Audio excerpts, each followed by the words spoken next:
Hi, today is February 25th, 2026, and here are my poems for the day. The first one is poem number 308 for the year, How Fortunate. I was waiting for you to arrive for our date, reflecting upon how fortunate I was, and I looked over to the left, and there I was reflected in the espresso machine. I took a picture of myself in the reflection as the espresso poured out of the espresso machine, and I reflected again about how fortunate I was to have arrived early, how fortunate I was to have gotten the shot, how fortunate I was to be waiting for you, to be dating you, and how fortunate I was to be. Poem number 309, Communion. I truly do wish that all sentient beings be freed from suffering. I may think this person is evil and that one ought to rot in hell, but what I truly want is for everyone to be inundated with love and peace and compassion. I want every heart to be filled with forgiveness and filled with the feeling of having been forgiven. I would hope then that thereafter all hearts would be full of gratitude for the gifts of life and love that they have received.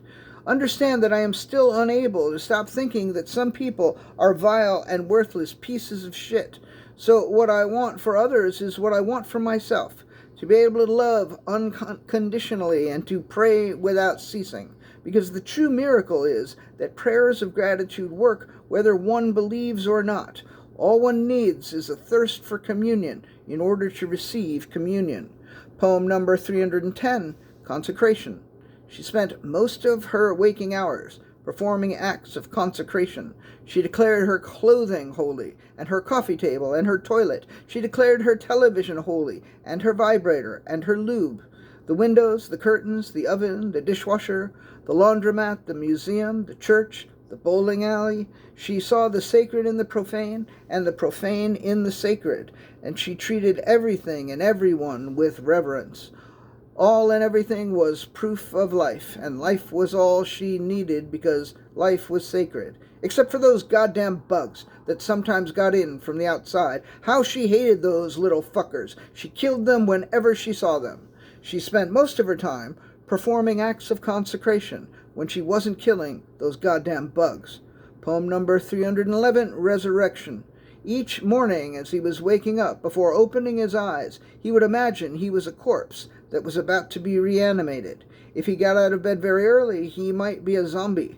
If he woke up thirsty, he might be a vampire. If he woke up feeling full of electromagnetic energy, he might be Frankenstein's monster. But most days when he woke up, he simply felt like the second coming of Christ, and he would venture forth into the world and judge the quick and the dead. And the last poem of the day, poem number 312, Benediction.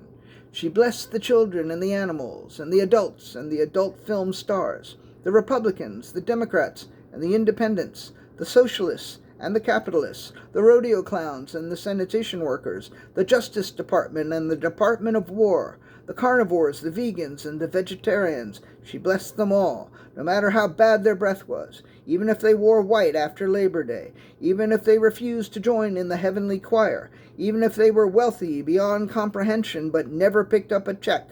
She blessed them all, and made her face to shine on everyone, and gave them peace. Then she gave them all a piece of her mind. All right, that's it. Thank you.